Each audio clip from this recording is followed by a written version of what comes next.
Alright, it's Cards of the Week, and the first card is number 43, titled The Snow Walkers. Let's learn more about the Imperial Walkers. The AT-AT Walker was a behemoth of a war machine, standing at a height of 22.5 meters. The quadrupedal walker closely resembled ancient beasts of war, or even a giant legendary beast from the dark side of the Force. Designed for the dual purpose of crushing and demoralizing enemy forces, and also serving as a transport for Imperial troops and light vehicles, the AT-AT was among the most astonishing vehicles in the Imperial Army's inventory. Hundreds of these walkers were produced during the Galactic Civil War, and its intimidating and powerful presence often earned it the distinction of being the first vehicle into a combat zone. Serving as the head of the mechanical walker as a movable command section containing the command cockpit with room for commander, pilot, and gunner. The command section housed all of the AT-AT's weapon systems, as well as holographic targeting systems, allowing the gunners a 360-degree view of their position. The cockpit was also equipped with a holo projector for purposes of external communication. Forward visualization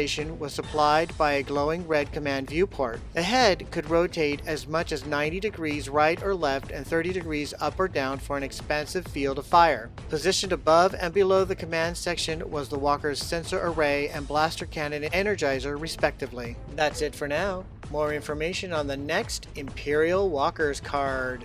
And now it's the backside of the card and its story digest. Instrumental in the major offensive launched by the Empire are the Imperial Snow Walkers, giant behemoth machines that crush all obstacles in their path. What chance does the Rebel Alliance have against weapons such as these?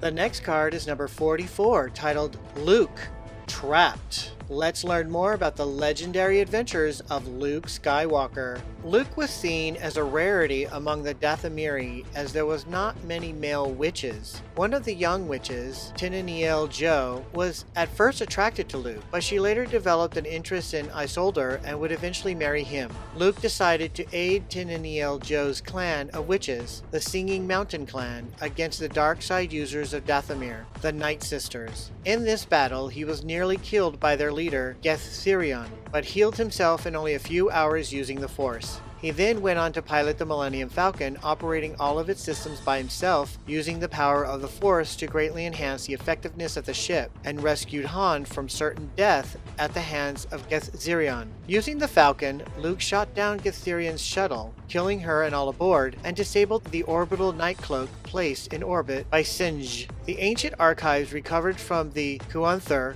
were brought back to Luke's apartment on Coruscant, and it was there that Leia contacted him during the mission to Tatooine to recover the Killik Twilight. He was reading the documents at the time. After a conversation about the Killik Twilight, Leia and Luke talked about their discoveries about their father's childhood on Tatooine. Luke told his sister that he had done a name search on the HoloNet and had discovered that Anakin was a pod racer and had won his freedom by winning the Bunta Eve Classic. Leia told Luke about her experience with the Force and her fears of becoming like Darth Vader, to which Luke encouraged her to forgive him, and told her that if she held on to her fear and anger, they would turn her into what she feared. That's it for now.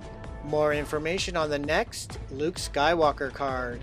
And now it's the backside of the card and its story digest. Luke Skywalker, crashed on the surface of Hoth with his co-pilot Dak, tries desperately to push his way out of the cockpit before an Imperial Snowwalker crushes his vehicle into flattened metal. Alright, those are the cards of the week. Look out for the next cards. Thank you for watching. Don't forget to hit that like button and click subscribe. You can follow Star Wars Obsessed on Instagram and Facebook.